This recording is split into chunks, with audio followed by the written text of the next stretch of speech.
नमस्कार मित्रों। Communication today और भारतीय विद्यापीठ के संयुक्त तत्वावधान में संचालित की जा रही इस वेबिनार श्रृंखला में आप सभी का हार्दिक स्वागत, अभिनंदन। इस श्रृंखला की 208वीं कड़ी में आप सभी का हार्दिक स्वागत। जैसा कि आपको विदित है, हमारा हर एपिसोड, हर कड़ी जो है वो सरस्वती वंदना की एक प्रतीकात्मक अभिव्यक्ति के साथ शुरू होती है। मैं प्रियंका सिंह भारतीय विद्यापीठ में school of journalism mass communication सहायक प्रोफेसर के रूप में काम कर रही हैं। आपने माखनलाल चतुर्वेदी राष्ट्रीय पत्रकारिता संचार विश्वविद्यालय के नोएडा परिसर से अपना मास्टर्स की उपाधि प्राप्त की और उसके बाद रेडियो इंडस्ट्री के साथ आपका जुड़ा हुआ आरजे प्रियंका के रूप में अपने शोज करती रहीं और अनेक राष्ट्रीय अंतर्राष्ट्रीय आयोजनों में भी आपका जुड़ाव उस दौर में रहा। शैक्षणिक जगत में आने के बाद आप वहाँ अध्यापन में विशेष रूप से जो रेडियो का पेपर है वो ले रही हैं वहाँ, और जनसंपर्क अधिकारी के रूप में भी अपने इंस्टीट्यूट में आप जुड़ी हुई हैं और एक शिक्षक के रूप में जो विभिन्न प्रकार के दायित्व हैं अकादमिक, उनका निर्वहन बखूबी कर रही हैं। इस वेबिनार श्रृंखला की संयोजक के रूप में पिछले लगभग 1.25 साल से आप सक्रिय रूप से इसके साथ जुड़ी हैं। मैं उनसे अनुरोध करूंगा कि सरस्वती वंदना की प्रस्तुति के साथ आज के इस कार्यक्रम को शुरू करें। Thank you so much, sir. So it gave us immense pleasure to welcome you all in this media webinar. So now let's start by remembering Maa Saraswati through this Vandana. इतनी शक्ति हमें दे न दाता, मन का विश्वास कमजोर होना, हम चले नेक रास्ते पे हमसे भूल कर भी कोई भूल होना। इतनी शक्ति हमें दे न दाता, मन का विश्वास कमजोर होना, हम न सोचे हमें क्या मिला है, हम ये सोचे कि अब क्या है दर्पण, फूल खुशियों के बाटे सभी को, सबका जीवन ये बन जाए मधुबन, अपनी करुणा का जल तू बहा दे, कर दे पावन हर के मन का कोना, हम चले के रास्ते पे हमसे भूल कर भी कोई भूल होना, हम चले के रास्ते पे हमसे भूल कर भी कोई भूल होना। By this, I, Priyanka, welcome you all in our 208th webinar of Media Webinar Series. With pride, we announce that the Communication Today, which is a 30-year-old bilingual media quarterly journal, considered as the lighthouse of media professional, and Bharati Vidyapeeth Institute of Computer Application and Management, New Delhi, which is a 60-year-old institution, have hands joined together to organize this media lecture series in online mode. So, the topic of today's webinar is पत्रकारिता में मूल्यों का संकट और कुलेश जी की प्रसंगिता, the crisis of values in journalism and the relevance of Kulesh ji. So in this era where media is rapidly evolving and facing ethical challenges, revisiting the ideals and contribution of Sri Chandra Kulesh ji, founder of Rajasthan Patrika, becomes all the more important. So he also emphasizes on values based on journalism, continues to guide generation of media professionals. To elaborate on the thoughts of Kulesh ji, we are going to listen, sir, ma'am and sir as well. So we are honored to have with us our eminent speaker, Ms. Shalini Agarwal, Senior News Editor at Rajasthan Patrika, Jaipur. Ma'am will bring her rich experience and deep insight into the changing landscape of journalism. We look forward to her address and are grateful to her accepting our invitation, ma'am. So with this, I request Banawat sir to take over. Thank you so much, sir. चलिए, बहुत बहुत धन्यवाद। जैसे कि किसी भी आयोजन की एक और परंपरा होती है, स्वागत, अभिनंदन। क्योंकि ये आयोजन हमने आभासी मंच पर किया है, तो आभासी विकल्प हमने तलाशे। मैं एक बार फिर अनुरोध करूंगा प्रियंका जी से कि वो ई बुके से आज के हमारी वक्ता शालिनी अग्रवाल का यहाँ हार्दिक स्वागत, अभिनंदन करें। जी सर, बिल्कुल। The e-book is on the screen. Basically through this E book हमारा हमेशा से मैसेज ये रहता है कि जितने भी हमारे पार्टिसिपेंट्स हैं, एमिनेंस स्पीकर है, वो इस ई बुक से इसकी फ्रेशनेस को अपनी लाइफ में इम्बाइब करे, इसकी खुशबू को अपनी लाइफ में इम्बाइब करे और इसी क्रिएटिविटी और फ्रेशनेस के साथ आगे बढ़ जाए. So I have the same message for all of you. Thank you so much. Thank you, ma'am. Thank you so much. Thank you, ma'am. Most welcome. 2 अक्टूबर 2020 को हमारी यात्रा शुरू हुई थी कोविड की पृष्ठभूमि में. जब सब कुछ थम गया था तब हमें लगा कि एक विकल्प जो हमें मिला है, इस आधार पर विचार विमर्श की श्रृंखला को शुरू किया जाए. आज ये 208वीं कड़ी है. इस मंच पर देश के बल्कि विदेश के भी मीडिया क्षेत्र से जुड़े हुए प्रमुख विशेषज्ञों के साथ साथ अन्य विषयों के प्राध्यापक, मीडिया के विभिन्न फॉर्मेट, चाहे वो प्रिंट मीडिया है, इलेक्ट्रॉनिक मीडिया है, थिएटर है, पब्लिक रिलेशंस है, एडवर्टाइजिंग है, इससे जुड़े हुए विशेषज्ञ, vice chancellors, director, professors, even film और टेलीविजन धारावाहिकों से जुड़े हुए कलाकार, स्क्रिप्ट राइटर. कोशिश हमने की है कि विभिन्न वर्गों के जो विशेषज्ञ हैं वो हमारे साथ जुड़े और मीडिया से संबंधित उन विषयों पर इस श्रृंखला को, इस विचार विमर्श को आगे बढ़ाएं. तो हमें लगता है हमारी छोटी सी एक विचार यात्रा है. इन सारी चर्चाओं को हम रिकॉर्ड करते हैं, हमारे यूट्यूब चैनल पर अपलोड करते हैं, इस उम्मीद में कि जब जिसकी इच्छा हो इन विषयों पर विभिन्न विशेषज्ञों को सुनने की, तो वो अपनी इच्छा के अनुसार इनको सुन सकते हैं, उस पर अपनी टिप्पणियां कर सकते हैं. communicationtoday.net हमारी वेबसाइट, जिस पर कम्युनिकेशन टुडे की जो अनवरत यात्रा है 30 वर्षों की, उसके सारे अंक उपलब्ध हैं, हमारे सारे प्रकाशन उपलब्ध हैं और YouTube पर जितने भी हमारे अब तक डिस्कशंस हुए हैं वो सारे के सारे एपिसोड हमने इसमें अपलोड कर रखे हैं. आप सभी से अनुरोध कि हमारे YouTube चैनल को सब्सक्राइब करें और YouTube का जो कमेंट बॉक्स है उस पर टिप्पणियां करके हमें उसका फीडबैक दें और आगे के लिए सुझाव भी दें. आज का जैसा बताया विषय है समकालीन पत्रकारिता में जो मूल्यों का संकट है उसमें कुलिश जी की क्या प्रासंगिकता है. जो लोग राजस्थान के बाहर के हैं, बहुतों ने नाम सुना होगा, विशेषकर जो विद्यार्थी हमारे साथ जुड़े हैं, मीडिया कर्मी हमारे साथ जुड़े हैं, कुलिश जी के नाम से निश्चित रूप से अनुभवी नहीं होंगे. उनका जन्म शताब्दी वर्ष मनाया जा रहा है. मैं सौभाग्यशाली हूं उन व्यक्तियों में जिनका कुछ संवाद संपर्क कुलिश जी के साथ रहा. मेरी जो पहली पुस्तक आई थी मीडिया पर, प्रेस कानून पत्रकारिता, उस पर एक टिप्पणी उन्होंने लिखी थी और मेरे विभाग के कुछ प्रमुख आयोजनों में मुख्य अतिथि के रूप में, अध्यक्षता के रूप में उनकी उपस्थिति, उनका सानिध्य हमें मिलता रहा और कुछ सेमिनार्स को उन्होंने स्पॉन्सर भी किया था और राजस्थान पत्रिका के नाम से एक गोल्ड मेडल भी हमारे विभाग में जो प्रायोजित किया गया था उसमें कुलिश जी की प्रमुख भूमिका थी. तो यूं बहुत सारे संस्मरण उनके साथ मेरे हैं, लेकिन यहाँ हम सुनेंगे शालिनी अग्रवाल को, जिनका विस्तृत परिचय जब मैं उन्हें आमंत्रित करूंगा अपनी बात कहने के लिए तब आपके सामने प्रस्तुत करूंगा. इस विषय की पृष्ठभूमि के रूप में थोड़ी सी बात मैं करना चाहूंगा. जैसा मैंने कहा कि आज का समय जो पत्रकारिता का, तो हमें जो ऐतिहासिक पृष्ठभूमि की बात करें तो एक निर्णायक दौर में हम जा रहे हैं जहां तकनीक की तेज रफ्तार है, सूचनाओं का विस्फोट है और सोशल मीडिया का एक बदलता हुआ परिवेश भी है, बाजारवाद का प्रभाव है. तो ये जो सारा का सारा दौर आया, इसने पत्रकारिता को पूरी तरह से बदल दिया है. आज हर क्षण हम सूचनाओं से जुड़े हुए हैं. 24 घंटे लगातार सूचनाओं का आक्रमण हमारे ऊपर हो रहा है. ऐसे समय में सबसे बड़ी चिंता जिस पर अक्सर बात की जाती है इसी तरह के अकादमिक आयोजनों में, वो है पत्रकारिता में मूल्यों का संकट.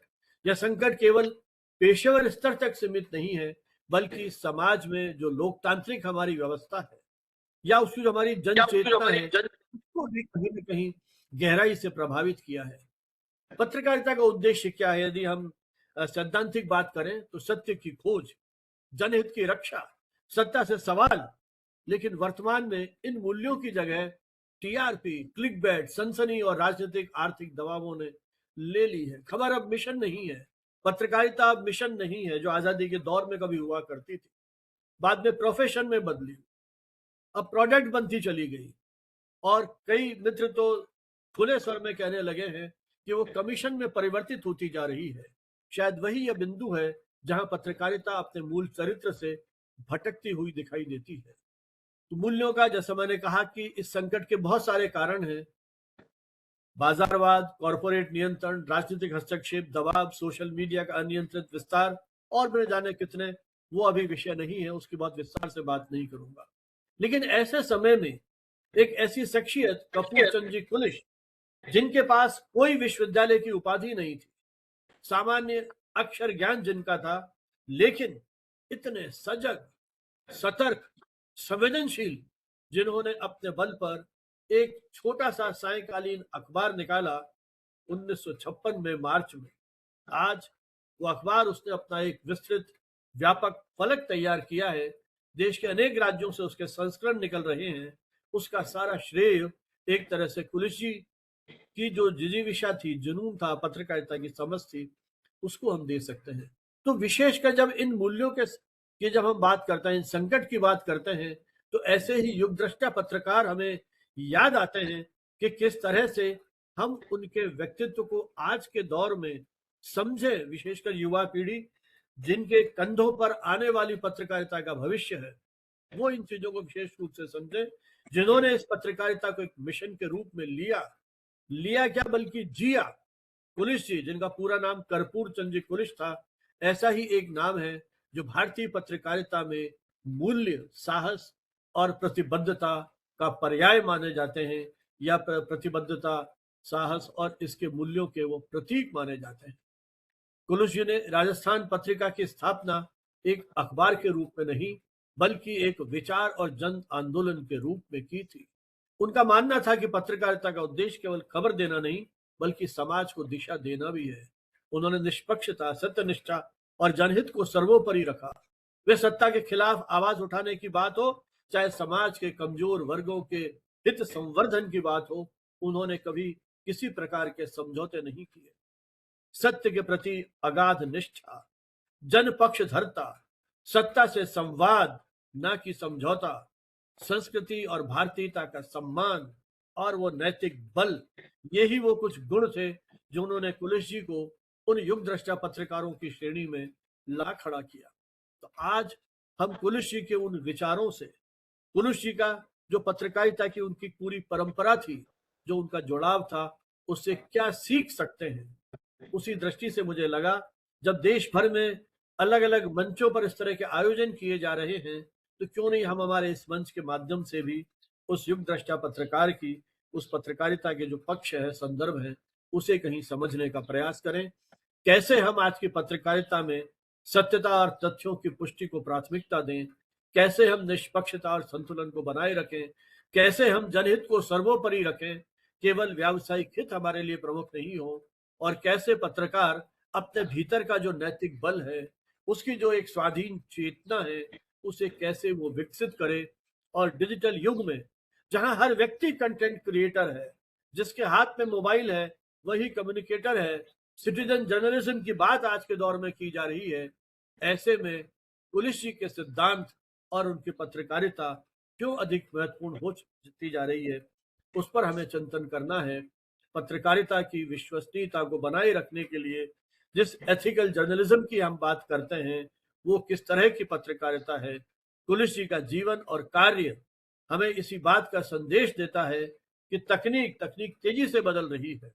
मुझे याद है जब उन्होंने हमारे विभाग के एक आयोजन में ये कहा था कि मैं विभाग को राजस्थान पत्रकारिता का जो पुराना सेटअप था, उसकी पूरी एक यूनिट ऑफसेट प्रिंटिंग की इस यूनिवर्सिटी को डोनेशन में देता हूं, और हमारे ही अखबार का व्यक्ति, वहां का जो टेक्निकल स्टाफ है, वो उसका संचालन करेगा। प्रोफेसर यूनिथान, जैसा मुझे याद है, उस समय वाइस चांसलर थे और मेरा उनसे बहुत निकट का जुड़ाव भी था। और जब हमने उनसे संपर्क किया, बातचीत की, तो विश्वविद्यालय इस स्थिति में नहीं था कि उस यूनिट को अपने यहाँ लगवाने का वो कोई इस तरह का प्रावधान कर सके और उस तरह के जो प्रकाशन और मुद्रण है उसके साथ कदम ताल कर सके। तो तकनीक, क्योंकि वो ऑफसेट के बाद नई टेक्नोलॉजी पे शिफ्ट कर गए थे, तो टेक्नोलॉजी निरंतर बदल रही है। तो लेकिन इसी टेक्नोलॉजी में किस तरह से हम पत्रकारिता के उन मूल्यों की रक्षा कर सकें, ये एक बहुत बड़ी चुनौती है। इसका समाधान भी हमारे पास ही है, उन आदर्शों की ओर लौटना जिन्हें कुलिश जी जैसे महान पत्रकारों ने अपने जीवन काल में स्थापित किया था और हम कहीं से उनसे प्रेरणा प्राप्त कर सकें। इस चर्चा को आगे बढ़ाने के लिए जैसा मैंने कहा कि शालिनी अग्रवाल को मैंने निवेदन किया, संयोग से वे हमारी विद्यार्थी भी रही, हमारे विश्वविद्यालय से, विभाग से उन्होंने पत्रकारिता का पाठ्यक्रम किया और पत्रकारिता के संस्कार विभाग में रहते रहते ही उनको मिले और वहीं से उन्होंने अपनी रिपोर्टिंग की जो एक शुरुआत है करियर के रूप में, वो वहीं से शुरू की थी। आज लगभग 2 दशक से अधिक का समय राजस्थान पत्रिका में उनको हो गया है और कुलुषी के साथ भले ही उनका व्यक्तिगत संपर्क उस रूप में न रहा हो, लेकिन उन्होंने कुलुषी की पत्रकारिता के अनेक संदर्भों को देखा, समझा, महसूस किया है और जन्म शताब्दी वर्ष में मैं जब अखबार पढ़ता रहा या जब इनसे बात होती रही तो मुझे मालूम पड़ा कि उनके कुछ पक्षों पर उन्होंने लिखा भी है, उनकी डॉक्यूमेंट्रीज वगैरह के लिए, प्रकाशनों के लिए कुलुषी को पढ़ा तो मैंने इनसे निवेदन किया कि क्यों नहीं कुलुषी आज के संदर्भ में उनकी प्रासंगिकता को लेकर के बात की जाए, तो उन्होंने सहर्ष अपनी स्वीकृति दी। जैसा बताया गया, शालिनी अग्रवाल इस समय राजस्थान पत्रिका में सीनियर न्यूज एडिटर के रूप में काम कर रही हैं और मीडिया उद्योग में उन्हें 2 वर्ष से अधिक का समृद्ध अनुभव है। उनका जन्म, प्रारंभिक जीवन जयपुर में ही हुआ, जहां उन्होंने अपनी स्कूली और उच्च शिक्षा पूरी की। मीडिया और संचार में स्नातकोत्तर उपाधि और वर्तमान में इसी विषय पर एक निजी विश्वविद्यालय से इस समय ये PhD हैं, जो उनका प्रोफेशन और एकेडमिक दोनों के प्रति जो एक लाभ है उसका एक संकेत करता है।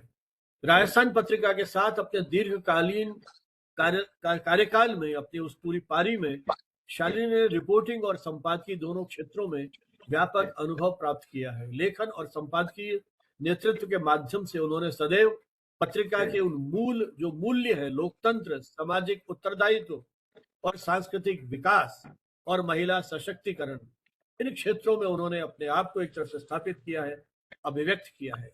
अनेक महत्वपूर्ण और प्रभावशाली इनिशिएटिव्स या पहल उनकी एक मूल शक्ति रही है।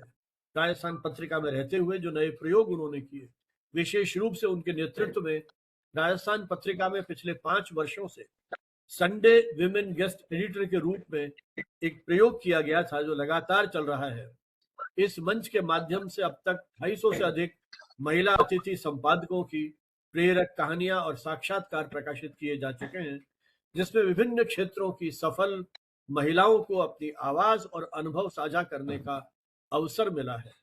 शालिनी अग्रवाल अपनी शैक्षणिक और पेशेवर उपलब्धियों के लिए टाटा सहित अनेक प्रतिष्ठित संस्थानों से स्कॉलरशिप भी प्राप्त कर चुकी है। इसके अतिरिक्त उन्होंने संयुक्त राष्ट्र के साथ मीडिया और सामाजिक विकास से जुड़ी परियोजनाओं में भी सक्रिय सहभागिता की है, जिसमें समाजोन्मुखी पत्रकारिता में उनका योगदान और अधिक सशक्त हुआ है। शालिनी अग्रवाल न केवल अनुभवी पत्रकार और संपादक हैं, बल्कि वे एक संवेदनशील, प्रतिबद्ध और समाज के प्रति उत्तरदायी मीडिया पेशेवर के रूप में भी अपनी एक विशिष्ट पहचान रखती हैं। इसके पूर्व कि मैं शालिनी जी को अपनी बात कहने के लिए आमंत्रित करूं, मेरी सुबह बात हुई थी, हमारे एक और मित्र हैं हरीश पाराशर, वो भी शायद शुरू में मैंने देखा था उस लिस्ट में उनका नाम है, वो भी जुड़े हुए हैं।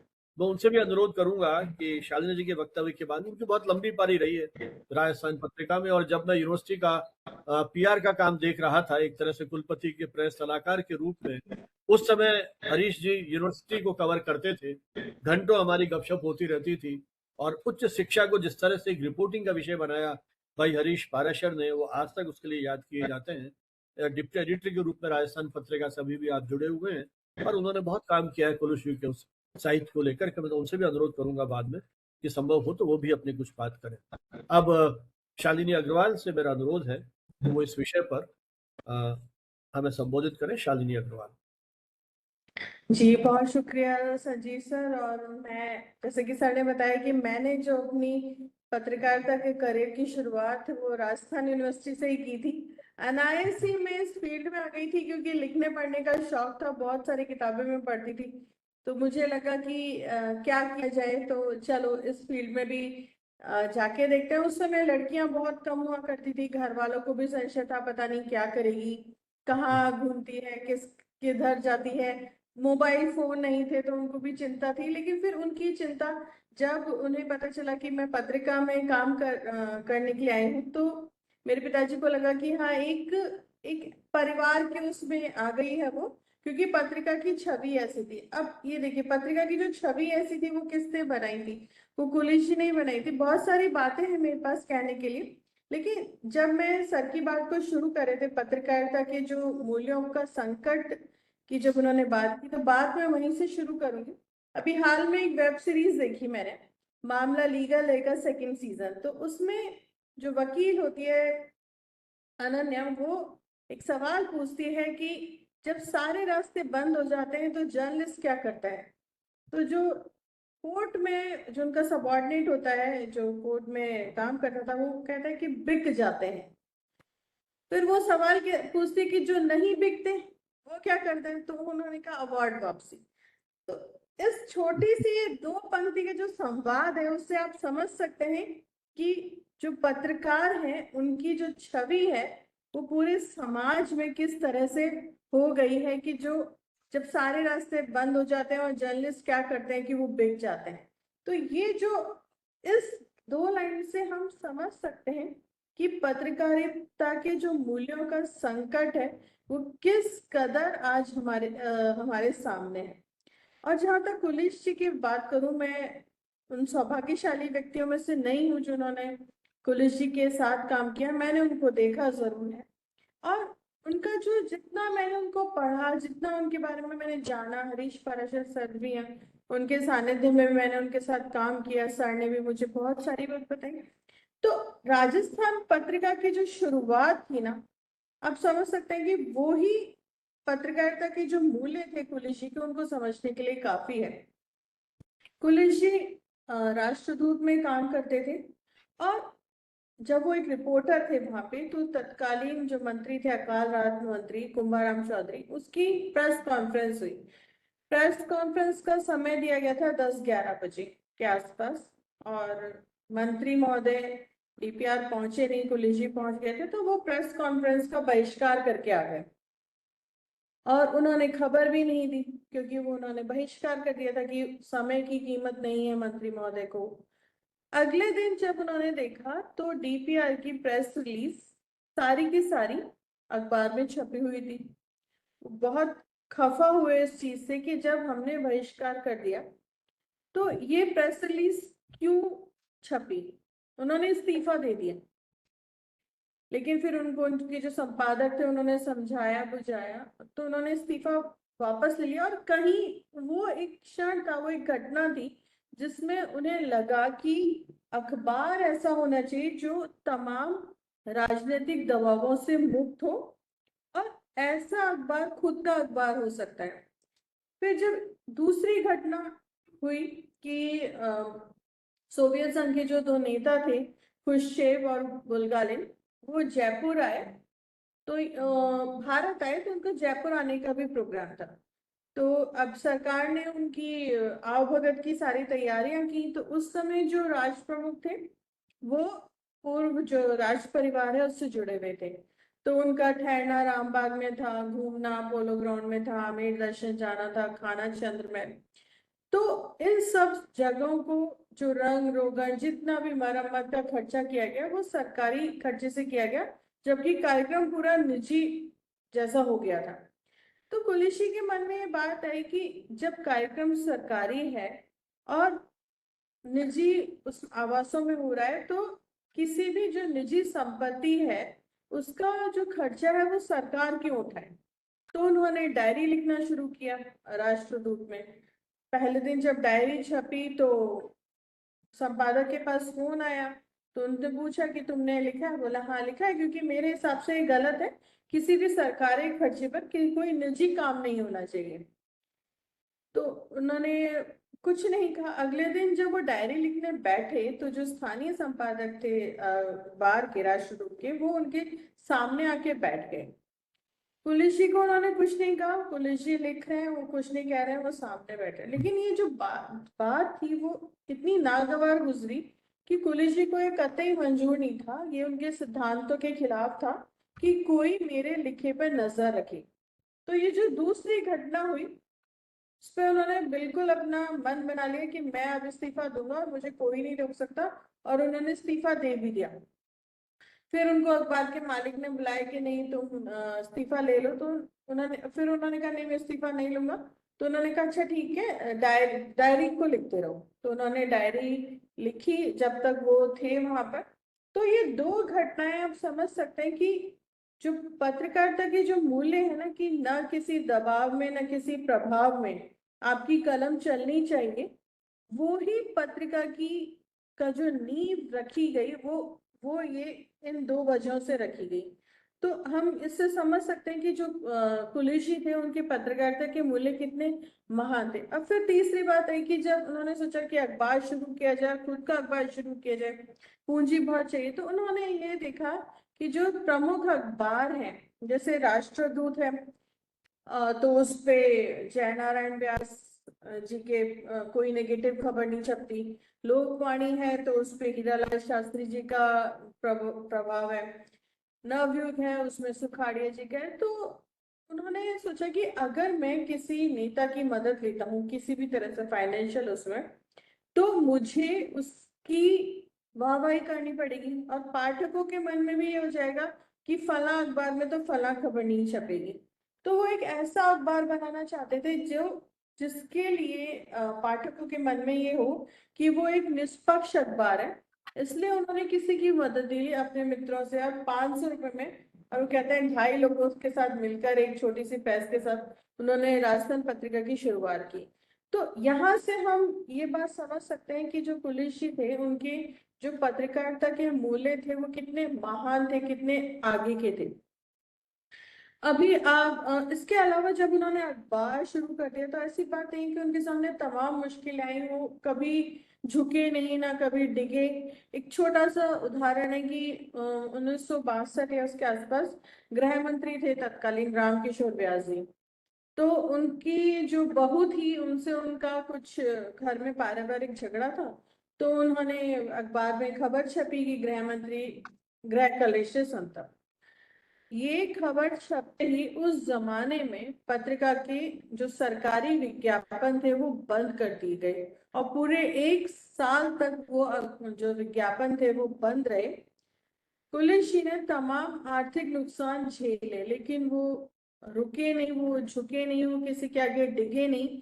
और 1 साल बाद जब मध्यावधि चुनाव हुए, आपातकाल लगने की बात थी, लोकसभा चुनाव होने वाले थे, तब रामकिशोर व्यास जी थे, उन्होंने माफी मांगी कुलिश जी से, स्वयं गृह मंत्री ने, और सरकारी विज्ञापन शुरू किए। और कुलिश जी के, हालांकि मैं एक बात का जिक्र और करना चाहूंगी कि कुलिश जी के इन्हीं मूल्यों पर चलते हुए जो हमारे प्रधान संपादक हैं गुलाब जी, उन्होंने भी जब वसुंधरा सरकार ने 2018 में मीडिया पे सैंक्शन लगाना चाहे तो उन्होंने एक संपादकीय लिखा, जब तक काला तब तक ताला, और उसके बाद फिर से पत्रिका के विज्ञापन बंद हुए और पत्रिका को बहुत आर्थिक नुकसान उठाना पड़ा। लेकिन जो कुलिश जी के मूल्य का जो बीजारोपण कुलिश जी ने किया था, जिन मूल्यों का, बड़े भाई साहब, जो हम उन्हें प्यार से बड़े भाई साहब भी कहते हैं, बड़े भाई साहब उनको लेके चले और वो भी डिगे नहीं, टिके नहीं, और आखिरकार सरकार को वो जो काला कानून था वो वापस लेना पड़ा और पत्रिका के सरकारी जो विज्ञापन थे वो भी उसको उनको वापस शुरू करने पड़े। तो ये कुछ घटनाएं हैं। आज हम देखते हैं कि पत्रकारिता में निष्पक्षता, सत्यता, कोई जवाबदेही नहीं है। जवाबदेही का मूल्य सिरे से गायब हो गया है। और आप इस जवाबदेही का जो मूल्य है वो कुलिश जी में किस कदर था कि जब कुलिश जी हमेशा इलेक्शन जब भी होते थे तो वो लिखते थे कि क्या जनता का मानस है, वो घूमते थे और सारी चीजें, तमाम चीजें लिखते थे। जब 84 के इलेक्शन हुए तो उन्होंने एक खबर छापी कि कांग्रेस नहीं आने वाली है और कांग्रेस को जनादेश मिला, प्रचंड बहुमत मिला।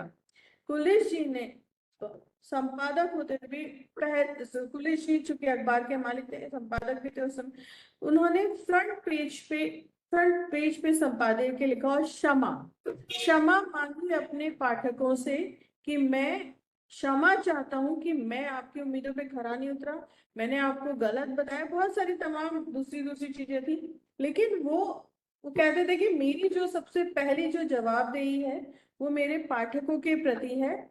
और वो मेरे इष्ट हैं, वो मेरे भगवान हैं, पाठक सर्वोपरि हैं, उनको मैं कोई गलत चीजें कभी हम उनको परोस नहीं सकते। तो भले से उन्हें क्षमा मांगनी पड़ी, उन्होंने सार्वजनिक रूप से अखबार के प्रथम पेज पे क्षमा मांगी, तो ये एक बहुत बड़ी बात होती है किसी इतने बड़े अखबार के लिए, क्योंकि पत्रिका उस समय पूरा अच्छा बड़ा एक वट वृक्ष बन चुका था, और क्षमा मांगी। तो ये देखिए, ये जवाबदेही का जो मूल्य है जिसकी हम बात करते हैं, जो सिरे से गायब है। फेक न्यूज हम चला देते हैं, कोई जवाबदेही नहीं होती, व्हाट्सएप की खबरों पे भरोसा करते हैं। लेकिन कुलिश जी के आप जो विचार थे, जो देखिए कि कितने महान थे कि वो उन्होंने जवाबदेही स्वीकारी अपनी और माफी मांगी पाठकों से। तो वो हमेशा यही कहते थे कि अ, वो कहते थे कि मैं किसी आर्थिक नुकसान उठा सकता हूँ, लेकिन विश्वसनीयता नहीं खो सकता।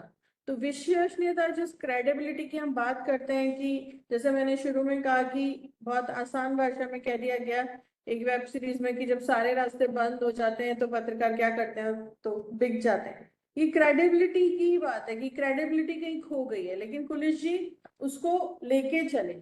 और हमेशा, और वही जो क्रेडिबिलिटी है, वो शायद मुझे लगता है कि जिस क्रेडिबिलिटी का बीज उन्होंने बोया था, और वो आज तक पत्रिका लेके चल रहा है। इसलिए पत्रिका की, आज भी लोग ये मानते हैं कि जो पत्रिका में खबर छप जाए वो सच है।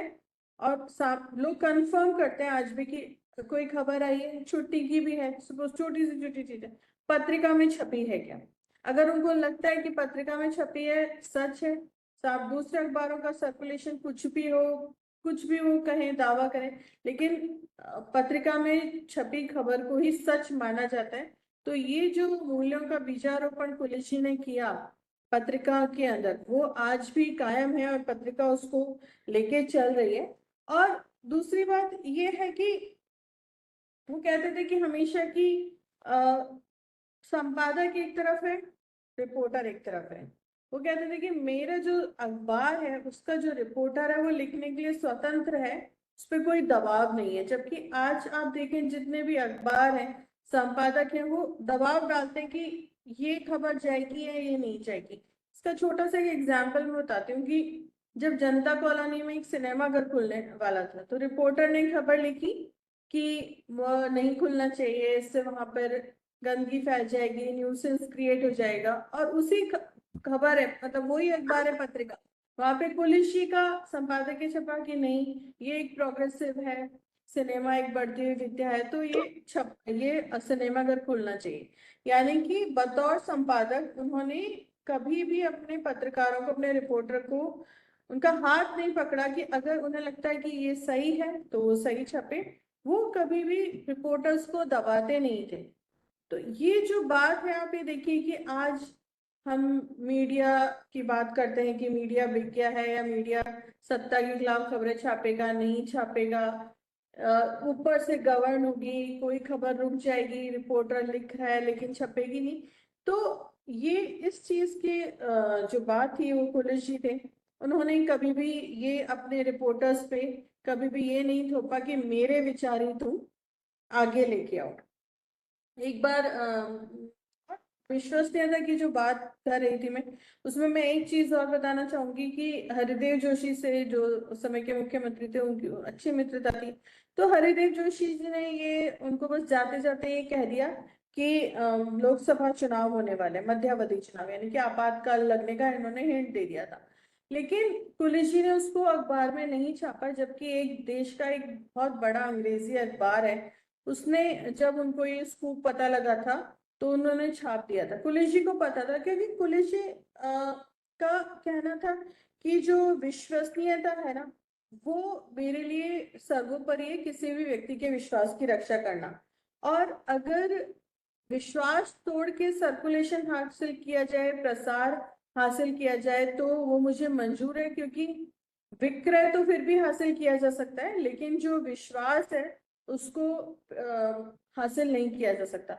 और उन्होंने कई चीजें तय कर रखी थी कि अगर आप आज जो अखबार देखते हैं वो विज्ञापनों से भरे रहते हैं, लेकिन उन्होंने तय कर रखा था कि अगर कोई खबर अच्छी है जिसको उन्हें लगता था कि फ्रंट पेज पे आगे जानी चाहिए, तो वो विज्ञापन भी हटा देते थे। यानी कि उनके लिए जो तो खबर थी वो सर्वोपरि थी। विज्ञापन या जो मार्केटिंग या जो पैसा था वो दूसरे था, वो उसका स्थान दूसरा था, क्योंकि कुलिश जी थे वो पाठक को जो भगवान मानते थे। तो बहुत सारी ऐसी चीजें हैं, मुझे लगता है कि हरीश पराशर सर भी हमारे साथ हैं, तो वो शायद बहुत सारी चीजें हमें और बता पाएंगे। कल हरीश जी नहीं है, उस बार not in meeting. Not in meeting का मतलब यही ना कि नहीं है इसमें। हाँ, है नहीं वो। कोई बात नहीं, तो हम कोशिश उसको आगे भी बढ़ा सकते हैं। तो पत्रकारिता के जो मूल्यों का संकट है, अब चूंकि अब उसकी बात की जाए तो सबसे बड़ा संकट हमारे सामने क्रेडिबिलिटी का है, फेक न्यूज का है।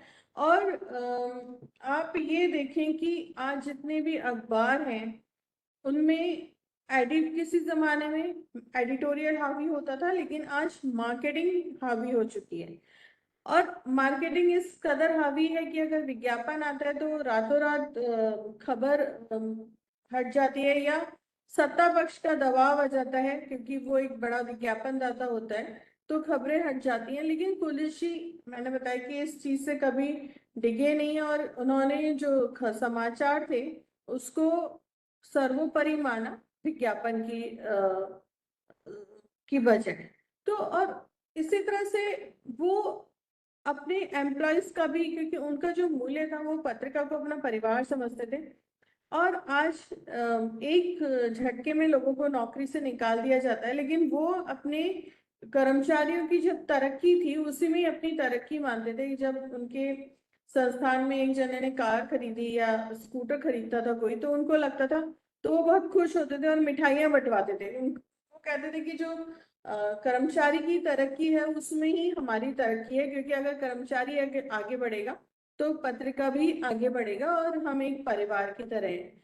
तो ये बहुत सारी चीजें हैं जो हमें ये सिखाती हैं, और मुझे लगता है कि जो नई पीढ़ी है आजकल, खास तौर से जिसको मैं देखती हूँ इतने सालों में, कि वो बूम लेके हाथ में घूमना चाहती है।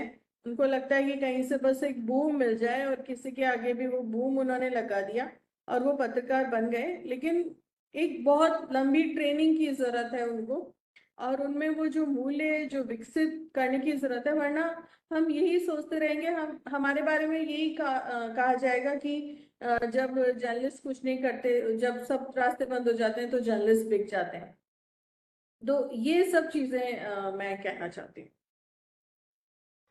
चलिए, इसके पहले कि अपन इस बात को और आगे बढ़ाएं, मेरे ख्याल हरीश जी आप सुन रहे हो मुझे? हरीश पाराशर जी।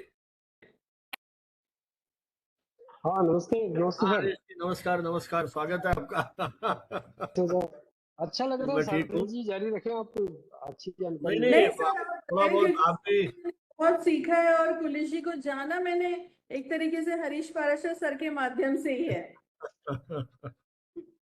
हरीश जी, पॉसिबल हो तो कैमरे को हॉरिजॉन्टल ले लीजिए थोड़ा, तो पूरे स्क्रीन पे आ मैं जाओगे। करता हूँ हाँ जी। हाँ, बस अब बढ़िया। अभी जो आवाज आ रही है मेरी? बिल्कुल आ यस रही सर। जी। शालिनी जी ने जो भी बताया कि जो खबरों को लेकर के उनका दृष्टिकोण रहता था पुलिस जी का, वो ये रहता था कि खबर वही है जो जनता के पक्ष की है। और ये उन्होंने हमेशा कहा भी सही कि हम न पक्ष में साथ रहते, न सत्ता पक्ष के साथ रहते, न विपक्ष के साथ रहते, हम सिर्फ जनता के साथ रहते हैं। यानी जनता अगर सरकार के साथ है तो हम भी सरकार के साथ होंगे, जनता अगर विपक्ष के साथ है तो हम भी विपक्ष के साथ होंगे। तो लोकतंत्र में यही महत्वपूर्ण है कि आप जन को समझें, जनता क्या चाहती है ये देखें। और यही उन्होंने, अगर जो आप देखें कि जो विशालिनी जी ने जिक्र किया होगा कि जब वो मैं देखता चला गया, उन्होंने यात्रा चालू की अपने आपातकाल के दौरान, तो उन्होंने ये भी देखा कि सरकार क्या कर रही है। सरकार अगर अच्छा कर रही है तो उसकी तारीफ भी की, और अगर सरकार को कहीं पे लगा, देखिए वो दौर था बनाव सर, वो दौर इमरजेंसी का था, इमरजेंसी जिसमें इमरजेंसी आप का। जिसमें जिसमें आप बहुत खुल करके भी बात नहीं कर सकते थे। लेकिन पुलिस जी ऐसे व्यक्ति थे जिन्होंने तरीके से अपनी बात कही उसके अंदर। यानी जिसको कहते हैं ना, वो चूंकटे भी भर लिया और बात भी आपकी सामने आ गई। और कहीं भी उनका लेखन, जो भी वो लिखते थे, वो आपको ध्यान होगा कि आकाशवाणी से भी प्रसारित होता था। अब उस दौर में आकाशवाणी जैसी संस्था पुलिस जी के विचारों को जो भी तो प्रसारित कर रही हो, वो बहुत बड़ी बात है। और इसके पहले जब 69 में पुलिस जी अमेरिका यात्रा पर गए, तो उन्होंने साफ कहा कि मैं अमेरिका को घूमने नहीं आया हूँ, मैं केवल ये देखने आया हूँ, मेरे पाठकों को ये बताने आया हूँ कि अमेरिका कैसा है और अमेरिका से हम कहाँ तक अच्छे हैं और हमसे अमेरिका कहाँ तक बेहतर है। आप ये देखिए 68 में जब कम से कम इंडिया में तो कंप्यूटर का कोई नाम लेवा भी नहीं था, केवल LIC में कुछ कुछ कंप्यूटर शुरू हुए थे जीवन बीमा निगम में, और तब उन्होंने उसी वक्त लिखा कि एक दौर ऐसा आएगा जब पूरे हिंदुस्तान ही नहीं बल्कि पूरी दुनिया में कंप्यूटर की बकत होगी।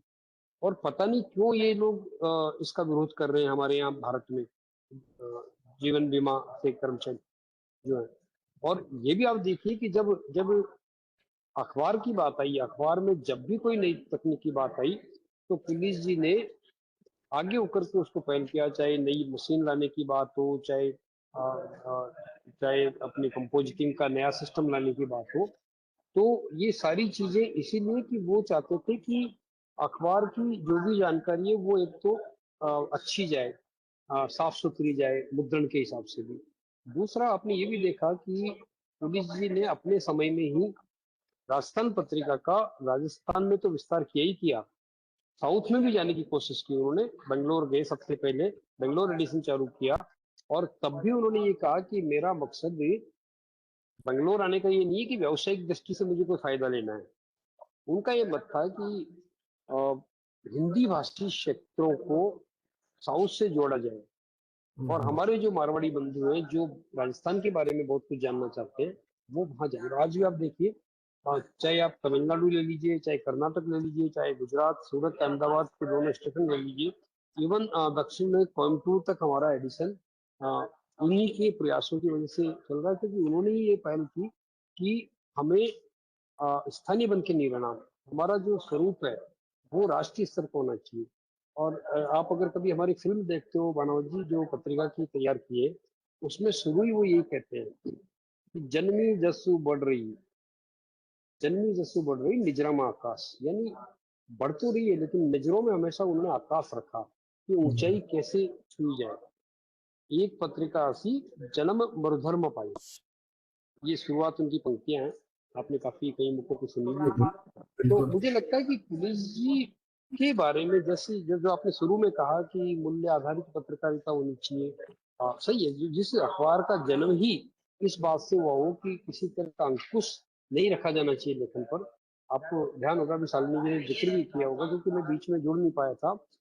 तो उस अखबार की पृष्ठभूमि यही थी कि उनको ये लगा कि उनके उनके ऊपर, उनके लेखन के ऊपर नजर रखी जा रही है। हालांकि किसी ने कुछ कहा नहीं उनको सीधे तौर पे, लेकिन अगर मान लीजिए एक रिपोर्टर के ऊपर आके संपादक खड़ा हो जाए और ये देखने लग जाए कि वो क्या लिख रहे हैं, क्या काम कर रहे हैं, तो वो भी एक अंकुश ही है।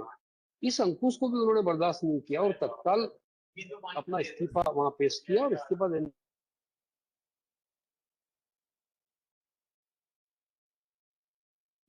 जो न दबाव में हो और न प्रभाव में, और यही उन्होंने देखने की कोशिश की।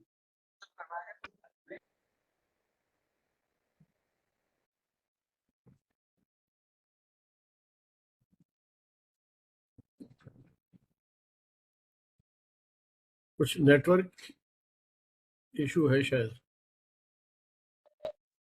नेटवर्क का इशू है। हाँ, हाँ, तो सर जैसे ऑफिस में ही है ना हरीश, ऑफिस में ही है ना हरीश जी अभी तो? हरीश जी अफसर ऑफिस में ही हैं। हाँ, लग तो यही रहा है। तो सर जैसे जिक्र कर रहे थे कि मैं देखता चला गया जब पत्रिका की प्रसार संख्या 40,000 के पार कर गई और उसी समय आपातकाल भी लग गया था, तो देखिए वो छोड़कर अपना अखबार और करीब 7 से 8 महीने राजस्थान के हर हिस्से में गए और उसको देखा कि वहाँ के लोग कैसे जीवन जी रहे हैं, क्योंकि एक संपादक का इस तरह से यात्रा पे निकलना बहुत ही मुश्किल होता है अखबार को वो छोड़कर। मुझे लगता है शालिनी उसका कारण भी यही है। वो तो मुझे याद है हम लोग तो उस समय पढ़ाना शुरू कर दिया था कि उधर तो सेंसरशिप लगी हुई है, पॉलिटिकल खबरें छाप नहीं सकते। तो ऐसे दौर में उन्होंने राजस्थान की गांव गांव की यात्राएं की है। हाँ, और फिर वो और वो मैं जो देखता चला गया हाँ, पुस्तक के रूप में संकलित हो। वो जब ग्रामीण पत्रकारिता की बात करते हैं तो ग्रामीण जनजीवन का उनका जो विश्लेषण था वो बहुत ही, और पुस्तकाकार भी छप गया है। पत्रिका ने उसका प्रकाशन भी किया है। तो और एक मुझे जो ध्यान आता है, मैं बीच में टोक रहा हूँ, कुलिशी यदि किसी कार्यक्रम में आ गए तो वो खबर छपना बड़ा मुश्किल था। मतलब खबर छप जाएगी, कुलिशी का नाम नहीं छपेगा उसमें। और हमारे यहाँ तो कुलिशी ही मान लीजिए एक ही लेक्चर देने आए तो उसकी खबर छपाना, क्या छापेंगे फिर आप। तो ये कई बार हमने फेस किया है, मुश्किल आती थी कि उनके उपस्थिति को हम कैसे वहां पर वो करें। ये दूसरी चुनौती थी हमारे सामने। हाँ, कंटिन्यू कर रहे थे आप जी। जी, तो मैं बता रही थी कि उन्होंने, अगर आप उस वक्त के राजस्थान को समझना चाहते हैं कि राजस्थान में कौन कौन सी प्रथाएं थी, सागड़ी प्रथा थी किस तरह से, जैसे कि दास्ता प्रथा हमने बहुत सुना, उसके बारे में तमाम लिटरेचर भी है, लेकिन शायद हमने अपने ही राजस्थान को नहीं जाना, जहाँ पे लोगों को एक तरीके से बंधुआ बना के रखा जाता था। बंधुआ मजदूर भी नहीं होंगी, बंधुआ बना के रखा जाता था और अपने घर में उनसे बेगार ली जाती थी। 24 घंटे वो उनके नौकर होते थे। इस प्रथा के बारे में कितना पता है, लेकिन पुलिस जी ने ये बताया। और उस वक्त उन्होंने राजस्थान के हर एक हिस्से में घूम घूम के देखा कि राजस्थान किस तरह से आकार ले रहा है, किस तरह से नई चीजें, जैसे आज हम जानते हैं कि राज मंदिर है, लेकिन उन्होंने उस समय बताया कि वहाँ के जो पत्थर है उससे 5 बत्ती पर एक सिनेमा घर बन रहा है, उन्होंने अपनी किताब में जिक्र किया। तो कैसे बीकानेर में जो भेड़ का जो नस्ल है वो मरुगढ़ वेचना केंद्र है, उसमें नए नए प्रयोग किए जा रहे हैं। काजरी क्या प्रयोग कर रही है, जैसलमेर कैसा है, इंदिरा गांधी नहर की तैयारी कैसी चल रही है, कैसे किसानों की समस्याएं आ रही हैं कि उनको बीज नहीं मिल रहे हैं। सर में कैसे वापस से जुड़ गए। तो ये सब चीजें जो पुलिस जी ने बताई हैं वो बहुत ही, मुझे लगता है कि नई पीढ़ी को पढ़नी चाहिए और उनके, हमें अपने ही प्रदेश को जानना चाहिए। क्योंकि आज जब हम विकसित राजस्थान या विकसित भारत की बात करते हैं, विकसित भारत 2047 की बात करते हैं, विकसित राजस्थान 2047 की बात करते हैं, तो जो उसकी नींव किस तरह रखी गई थी उस राजस्थान की, अगर हम पुलिस जी को पढ़ें तो हम उस चीज को बहुत अच्छी तरह समझ सकते हैं कि राजस्थान क्या था। और जहां तक मूल्यों की बात थी पत्रिका की, तो मैं इस बात को बताना भूल गई। जो पत्रिका का जो ध्येय वाक्य उन्होंने रखा, यशु सुप्तेषु जागृति, यानी कि सोते हुओं में जागने वाला, ये एक अखबार है। तो जो यशु सुप्तेषु जागृति एक श्लोक उन्होंने जो संस्कृत का लिया, उसमें ही हम समझ सकते हैं कि जो उनके मूल्य थे वो कितने महान थे। कि जब सब लोग सो जाएंगे तो हम जागेंगे और हम लोगों को सच बताएंगे। सच, जैसे सर ने भी बताया था कि जो ना सत्ता के साथ है ना विपक्ष के साथ है, वो सिर्फ और सिर्फ जनता के साथ है। तो वो कहते थे कि पत्रकारिता मेरा धर्म है, मेरा कर्म है, और जनता मेरी इष्ट है। इष्ट यानी कि मेरी भगवान है, और जनता यानी कि पाठक। तो उनका कर्म क्षेत्र भी ये था, धर्म क्षेत्र भी ये था, उनकी पूजा भी यही थी। और वो ये मानते थे कि उन्होंने कुछ आचार संहिता भी अपनी बनाई थी। आजकल तो जो भी विज्ञापन दाता होता है कुछ भी छाप देते हैं, लेकिन उन्होंने कुछ आचार संहिता बनाई थी कि हम इसके बीड़ी सिगरेट के विज्ञापन नहीं छापेंगे, नहीं छापेंगे। और चाहे कोई कितना भी पैसा दे, लेकिन वो विज्ञापन अगर उनकी आचार संहिता के खिलाफ होता था तो विज्ञापन नहीं छपता था। तो ये सारी चीजें जो जिन मूल्यों की नींव कुलिश जी ने रखी पत्रिका में, और वो पत्रिका आज चल रहा है, उन्हीं को लेकर आगे बढ़ रहा है। मुझे लगता है कि सभी को उनको फॉलो करने की जरूरत है। और जो पत्रकारिता के जो विद्यार्थी हैं, खासतौर से मैं ये बोलना चाहूंगी कि उनकी जो धारा प्रवाह है, उनकी जीवनी है, किस तरह से पुलिस जी का जन्म था वो एक छोटे से गांव में हुआ, सोडा में, 20 मार्च 1926 को। और किस तरह से वो जीवन में आगे बढ़े, जयपुर आए, और जैसे मैंने जिक्र किया कि जो पत्रिका की जो नींव रखी गई उसी में ही पत्रकारिता के जो मूल्य थे वो निहित हैं। कि किस ना दबाव में ना प्रभाव में ये सुषुप्तेषु जागृति, जिस तरह के मूल्यों को लेकर आगे चले कि हमें सत्ता पक्ष के साथ नहीं जाना है, क्योंकि हमें आकाओं की खबर का ध्यान रखना पड़ेगा। तो मुझे लगता है कि हर जो पत्रकारिता का जो विद्यार्थी है और उसको ये किताब जरूर पढ़नी चाहिए, धारा प्रवाह, ताकि वो समझ पाएगा कि उनके जो मूल्य थे वो कितने महान थे। और मैं देखता चला गया, पढ़े, उससे वो जान पाएंगे कि उस वक्त का राजस्थान कैसा था। उनकी एक किताब है दृष्टिकोण जो उन्होंने लिखी, उसमें उनके अलग अलग समय पर किए गए विचार हैं। और इस तरह से वो एक स्तंभ लिखते थे, पोलम पोल। ये पोलम पोल, हालांकि मुझे राजस्थानी नहीं आती, लेकिन ये बहुत ही इंटरेस्टिंग कॉलम हुआ करता था, जिसमें वो 4 लाइनें लिखते थे राजस्थानी भाषा में। और जबरदस्त जो कटाक्ष था वो होता था, भाया जी के नाम से वो लिखते थे उस कॉलम को। तो अगर वो भी पढ़ा जाए तो ये हम समझेंगे कि कुलिश जी किन महान आदर्शों को लेकर जीवन में आगे बढ़े थे। और उन्हीं आदर्शों को लेकर आज भी मुझे लगता है कि पत्रिका भी काफी हद तक चल रही है और उनको आगे, उन मूल्यों को आगे लेके जा रही है। चलिए, बहुत बहुत आभार।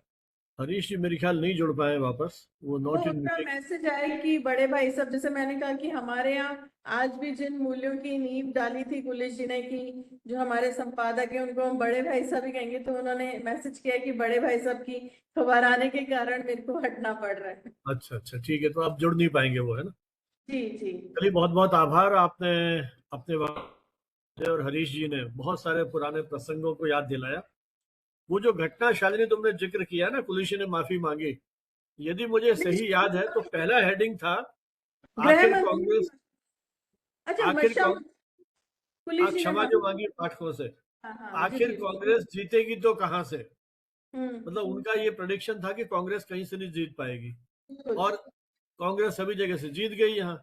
तो फिर उसकी हेडलाइन दी सर्वत्र राजीव राजीव राजीव, और फिर उसके बाद क्षमा क्षमा क्षमा, ऐसा कुछ ध्यान आ रहा है मुझे कि एक फ्रंट पेज के ऊपर ही उन्होंने बाकायदा लिखा है कि हम पाठकों की नब्ज को पहचानने में पूरी तरह से विफल रहे और उसके लिए क्षमा चाहते हैं। तो ये भी एक बहुत बड़ी बात है कि आप इस तरह की स्वीकारोक्ति करें।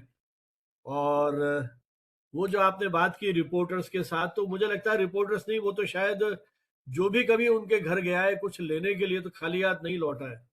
मुझे तो याद है हमारी एक कॉन्फ्रेंस थी जिसमें आईआईएमसी के राधे वो जहांगीर साहब, जिनकी अभी डेथ हुई है कुछ दिन पहले ही, कुछ महीने पहले, तो उस समय वो खुद दाल बाटी खिलाया करते थे। वो खुद संपादक खुद परोसने के लिए कॉन्फ्रेंस में।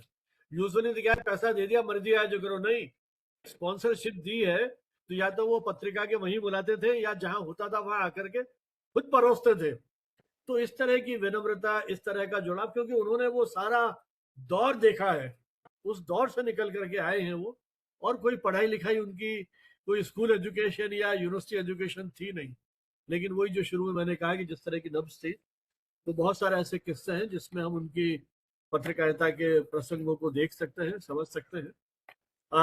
इसके पहले कि कोई सवाल जवाब टिप्पणियों के लिए अपन आमंत्रण दे, एक बार फिर अनुरोध करूंगा प्रियंका जी से कि आज के इस शाम की स्मृति के लिए ई सर्टिफिकेट और ई मेमेंटो शालिनी जी को भेंट करें। जी सर, बिल्कुल। जी, And your e-certificate is on the screen. This is just an honor of gratitude and respect from our side, the way you have shared your knowledge and insight on this topic. Much bad. We have your e-memento as well. Let me share that. Thank you so much. And this is your e-memento. We will be sharing this on WhatsApp or through your email ID. Thank you so much. Thank you, ma'am. Thank you. Thank you. तो साहब अभी ये चर्चा खुली है, कोई हमारे मित्र किसी के संस्मरण रहे हों, देश भर के मित्र जुड़े हैं, हो सकता है बहुतों का संपर्क रहा हो कुरुश जी के साथ, या किसी तरह से पढ़ा हो, कोई भी टिप्पणी किसी की हो, या पत्रिका को लेकर कुछ सवाल हो। सर दयानंद सर का भी हैंड रेज है, तो they can हाँ, unmute Dayanand ji. themselves one by one and speak. नमस्कार जी, हाँ जी, नमस्कार। डॉक्टर दयानंद कात्यायन, सरन यूनिवर्सिटी पाटौदा, लज्जर, हरियाणा से हूँ। और कपूर पुलिस जी ग्रामीण पत्रकारिता के एक बहुत बड़े अग्रदूत थे। और जब मैंने हरियाणा की पत्रकारिता का इतिहास की एक जो हरियाणा साहित्य अकादमी की पुस्तक पढ़ी, तो उसमें दूसरे नंबर पर ही था कि उन्होंने सन 1969 में हरियाणा पत्रिका नाम से, और वो 1.5-2 साल चले, और उन्होंने कभी भी विज्ञापन का और उसका समझौता नहीं, मूल्य आधारित वो पत्रकारिता की। और उनने जो पत्रकारिता के मूल्यों की जो स्थापना की थी, उन्हीं उन्हीं के आधार पर बाद में हरियाणा में जो पत्रकारिता चली वो सारी की सारी उन्हीं के, बेशक वो पत्रिका हरियाणा पत्रिका 1.5-2 साल चली, परंतु उन्होंने ग्रामीण पत्रकारिता के मूल्यों की जो यहाँ पर नींव रखी। मैं देखता चला आज के माध्यम से उन्होंने इमरजेंसी में गांव की और पत्रकारिता का जो रुख किया वो बहुत ही विस्मरणीय है। और पत्रकारिता के शोधार्थियों के लिए, विद्यार्थियों के लिए, जिज्ञासुओं के लिए एक बहुत बड़ा मार्गदर्शन का काम करने वाला है। और उनकी जो राजस्थान पत्रिका है आज हिंदी की पत्रिकाओं में, हिंदी के अखबारों में सबसे ही मूल्य आधारित है। उन्होंने कभी भी विपक्ष या पक्ष की राजनीति को सर्वोपरि नहीं रखा, बल्कि पाठकों के हितों को, पाठकों की चेतना को आगे रखते हुए अपनी कलम चलाई और अपने अधीन पत्रकारों को भी उसी का खरा उतरने तैयार किया। वो एक ऐसी टकसाल थे जिन्होंने पत्रकारों की एक ऐसी मूल्य आधारित जमात तैयार की जिसके लिए ये राजस्थान ही नहीं बल्कि पूरा देश उनका ऋणी रहेगा। और आज मैं इनका कम्युनिकेशन टुडे का भी बहुत बड़ा आभारी हूँ कि एक ग्रामीण पत्रकारिता के अग्रदूत के बारे में इतना सब कुछ हमें जानने का मौका के लिए मैं बहुत बहुत आभारी हूँ। और इनका तो जो पत्रकारिता के जो पाठ्यक्रम है उनमें इनकी पत्रकारिता का पाठ्यक्रमों में समावेश होना चाहिए, क्योंकि मूल्य आधारित जो पत्रकारिता है उसके वो एक बहुत बड़े स्तंभ थे। और ऐसे स्तंभों को आगे रख करके जो विज्ञापनों की जो चकाचौंध की जो पत्रकारिता है उसको डिमोलिश करने के लिए करके और संपादकीय प्रधान पत्रकारिता आगे बढ़ सकती है। और संस्कृति, ग्रामीण खेल, ग्रामीण आधारित बजट के बारे में जो पत्रकार अखबारों में जो जगह कम है उसका ताकि फिर समावेश हो। बहुत बहुत धन्यवाद कम्युनिकेशन टुडे और आयोजकों का। हाँ जी, थैंक यू दयानंद जी। कोई और मित्र?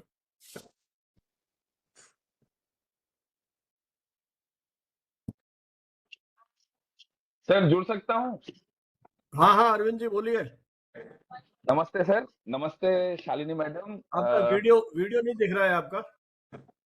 सर एक्चुअली 2 महीने पहले मेरी एक्सीडेंट हुई थी और मैं अभी रिकवरी पीरियड में हूँ। टांग टूटी हुई है सर। पता है। ओहो, आप इंट्रोड्यूस कीजिए अपने आप को। मैं तो जानता हूँ लेकिन और मित्रों के लिए उसके बाद बोलिए। जी नमस्ते।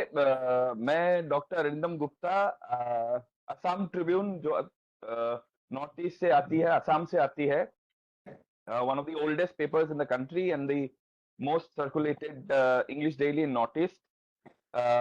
मैं सिलचर का स्टाफ कॉरेस्पोंडेंट हूँ उस पब्लिकेशन के लिए and I've been associated with the publication since 2013. और मैं एक रिसर्चर भी हूँ। मैं मीडिया स्टडीज के ऊपर बहुत सारे शोध में भी जुड़ा हुआ हूँ। असम यूनिवर्सिटी से मैंने मास कॉम की मास्टर्स डिग्री की और 2021 में मैंने अपना पीएचडी कंप्लीट किया। और मैं बनावट सेट से तो हम लोग एज ए स्टूडेंट जुड़े हुए हैं बहुत सालों से ही। We were very kind enough to get his guidance in our university days and also even today.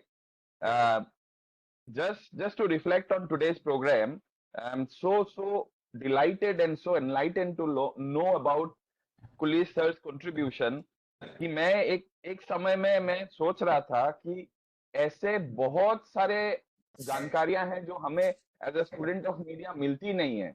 और मैं जब ये सुन रहा था तब मैं जिस अखबार से जुड़ा हुआ हूँ बचपन से, जहां करने का मुझे मन था कि आइदर दी हिंदू और दी असम ट्रिब्यून में मुझे काम करने का मौका मिले, फॉर्चुनेटली मुझे असम ट्रिब्यून से बुलावा आया और मैं ज्वाइन हो गया। इस हमारी पत्रिका का भी एक मतलब हम लोगों ने राजस्थान जो एक देश के वेस्टर्न फ्रंट में जो ये कुलीस सर ने जैसे शुरुआत की थी, फियरलेस जर्नलिज्म, जो अनकॉम्प्रोमाइजिंग नेचर ऑफ जर्नलिस्ट होना चाहिए, जो आज के डेट पे एक बहुत बड़ा चैलेंज हो गया है। हमारे जो फाउंडर फादर हैं राधा गोविंद बरुआ, जिनको हम सिंह पुरुष जी बरुआ के नाम से जानते हैं। He has been also a pioneer in eastern front. उन्होंने असम ट्रिब्यून को स्थापित किया under definitely under challenging circumstances. उस समय उन्होंने एक ब्रेव अटेम्प्ट लिया था कि इंग्लिश डेली को चालू करें from Assam, from the soil of Assam. और उसके बाद उनका जो कंट्रीब्यूशन है वो विस्तृत हो गया। असम उनको जानता है मॉडर्न आर्किटेक्ट ऑफ असम के नाम से, पूरा देश उनको जानता है। और आज 88 इयर्स हो गए उस पब्लिकेशन को सर। उसके साथ जुड़ी हुई है दैनिक असम भी थी, हमारे बहुत सारे और पब्लिकेशंस भी, सिस्टर कॉन्सर्न्स भी हैं। And R G Barua sir is not just in journalism, he has been spearheading in the sports field, in the cultural background. तो आरजी बरुआ सर का जो कंट्रीब्यूशन है वो भी, पुलिस सर का बात आप सुने तो I was just trying to understand how this great people, you know, they were people ahead of their times. उन्होंने जो सोचा, आज के डेट पे हम लोग जो प्रोफेशनली सीख के आते हैं जर्नलिज्म, एक वक्त में मैडम ने कहा था कि मतलब उस समय का जो एक दौर था जो एक मिशन जर्नलिज्म का था, आज वो प्रोफेशनल जर्नलिज्म, बनावत सर ने कहा कि एक प्रोडक्ट जर्नलिज्म हो गया है, जो हम लोग अभी सीख रहे हैं, बच्चों से बात कर रहे हैं। कल ही मेरे घर में मुझसे मिलने 2 बच्चे आए थे मेरा इंटरव्यू लेने की, सर आप जर्नलिज्म में इतना दिन हैं, आपको कैसे इंस्पिरेशन मिली थी? तो मैं भी बोल रहा था कि वो दौर चला गया जहां हम लोग पढ़ के आते थे, डीएन मेहता सर का किताब, केवल जयकुमार सर का किताब हम लोग पढ़ के आए कि जर्नलिज्म कुछ और है। और आज जो हम लोग को मिल रहा है, जो फाउंडेशन है, it has been severely challenged. Even then जो आइडियल्स हमारे आरजी बरुआ सर हैं या कुलीस सर हैं या जो उस समय के जो आइडियलिस्टिक थॉट्स हैं, उसको अगर हम लोग मान के चलें, हमारे जो नींव है वो कभी भी दुर्बल नहीं होगी, जो मेरा मानना है। क्योंकि सोशल मीडिया एक बहुत बड़ा चैलेंज है, but then it is highly anonymous, it is highly, जैसे मैडम ने एक बात कही थी जो मैं भी कभी कभी अपने जूनियर से मिलता हूँ डिपार्टमेंट में तो बोल देता हूँ कि पेपर में छपा हुआ चीज इट्स लाइक अ बाइबल, कि इसको और दूसरी टाइम में वेरीफाई करना जरूरी नहीं है, लेकिन सुना हुआ चीज या सोशल मीडिया में आया हुआ चीज ये वेरीफाई करने की जरूरत होती है। लेकिन जब पेपर में हम लोग देख लेते, अपने चक्षु से देख लेते, पढ़ लेते कि अब पेपर में आ गया, मतलब it is like a Bible, ये अभी झूठा नहीं होगा कभी। तो यही सब चीज मायने रखती है। आज भी हम लोग, मैं प्रिंट मीडिया से जुड़ा हुआ हूं, मैं थोड़ा बहुत डिजिटल मीडिया से भी कनेक्टेड हूं, लेकिन हम लोगों को एनोनिमिटी वर्सेस रियलिटी, ये जो एक द्वंद है, इस द्वंद में जो एथिकल जर्नलिस्ट है उनको काफी संघर्ष करना पड़ रहा है। कोविड के टाइम पे आप सबको याद होगा इस तरह से मिस इन्फॉर्मेशन का पहाड़ हम सब पे टूटा हुआ था। मैं अपने शहर में मैं पीआईबी का एक प्रोग्राम में पार्ट ले रहा था। उस समय हमसे पूछा गया था कि आप इस डेटा वार में ये जो मिस इन्फॉर्मेशन चल रहा है इसको कैसे टैकल कर रहे हैं। हमने कहा डॉक्टर, पुलिस और इमरजेंसी सर्विस के साथ हम लोग, मीडिया के साथ जुड़े हुए लोग भी अपनी जान को जोखिम में डाल के लोगों तक असली और सच्ची खबर पहुंचा रहे हैं। तो इन सब का भी मायने होता है, जो फाउंडेशन है, जो एक अद्भुत इस प्रोफेशन का जो एक फ्रेग्रेंस है, वही चीज ये सब महापुरुषों के मार्गदर्शन से चली आ रही है। तो ये मुझे लगता है कि आज के डेट में भी एक बहुत बड़ा वैलिडिटी रखता है, वैल्यूज जो एक जर्नलिस्ट को होनी चाहिए। तो यही था मेरा बोलना, तो यही है बस। Thank you for organizing this and I am glad to be a part of it. Arindam ji, बहुत बहुत धन्यवाद आपका। और आपने जिस तरह से बताया कि असम ट्रिब्यून के ओनर्स भी उस जो वैल्यू बेस्ड जर्नलिज्म है उसको फॉलो कर रहे थे। थोड़ा सा मैं एक उदाहरण देना चाहता हूँ। मुझे लगता है पब्लिक मंच पे नाम और वो तो मैं नहीं बताऊंगा, लेकिन जर्नलिज्म के वो बहुत अच्छी प्रोफेसर है और उनका पीएचडी वाइवा मैंने लिया था। ऐसे एक इंटरेक्शन पे वो जब वहां आई तो लिटरली उनके बातचीत करते करते गला भर गया था, आंखों में आंसू टपक रहे थे कि उनके जो ओनर्स थे, हालत ये थी, एक तरफ तो कुलिश जी जैसे पत्रकार जिनके कर्मचारी स्कूटर लेके आ जाए तो ऑफिस में मिठाई बढ़ती थी, और उनका यदि मालिक ऑफिस में घुस रहा है और आप कार के आगे से निकल गए तो समझिए आज नौकरी पर संकट है। ऐसे भी पत्रकारों के मालिक हैं और वहां भी लोगों ने काम किया है। एक वर्नाकुलर लैंग्वेज की बात कर रहा हूं मैं। तो मैंने एक दो बार उनसे कहा कि ये सारे संस्करण अपने इस मंच पे शेयर करें, लेकिन वो पब्लिक मंच पे ये सब शेयर करने को भी तैयार नहीं है। तो ये दो नहीं, तरह के हम लोग एग्जाम्पल्स हैं। को आज भी सर, आज भी इंस्पिरेशन मिलती है जब भी हम अपने बिल्कुल हेड ऑफिस में जाते हैं और आरजी बरुआ सर के बारे में हम लोग को देखने को मिलता है, हम लोग सोचते हैं हर साल। तो बिल्कुल। मतलब उनका कंट्रीब्यूशन आज भी हम जैसे बच्चों को या हमारे से जूनियर जो जर्नलिज्म में आए हुए हैं उनको जानने का मौका मिले, यही यही एक खासियत है। अरिंदम जी, मैंने अभी वो 3 खंडों में किताब छपी है, समग्र भारतीय पत्रकारिता का इतिहास। बेसिकली तो हिंदी जर्नलिज्म पे है, लेकिन रेफरेंसेस उसमें दूसरी जो अपनी भाषाई प्रेस के भी हैं। तो मैं उसको पलट रहा हूँ, तो उसमें ऐसे ही किस्से पढ़ रहा हूँ मैं, फ्रीडम मूवमेंट से पहले, कि किस तरह जी के पत्रकारों ने अपनी जान की बाजी लगा करके, आप देखिए उर्दू के पत्रकार को तो वो तोप के आगे खड़ा करके उड़ा दिया। ऐसे जी ऐसे मतलब पत्रकार हैं जिजीविषा वाले। तो निश्चय ही इनको सुन करके पढ़ कर हमारा उद्देश्य भी यही है कि कहीं तो हलचल हो थोड़ी सी इस सारी भागती दौड़ती और व्यावसायिक दौड़ में। कहीं तो मान लीजिए 2 जनों का भी हृदय परिवर्तन होता है, तो अपना ये जो विचार यात्रा है इसको सार्थक मानता हूँ। चलिए, और कोई मित्र टिप्पणी करें। बिहार से सोनू। प्रणाम सर। और हाँ भाई, प्रणाम तुम्हारे मैम। पास भी ऐसे कोई किस्से हो बिहार के तो बताइए।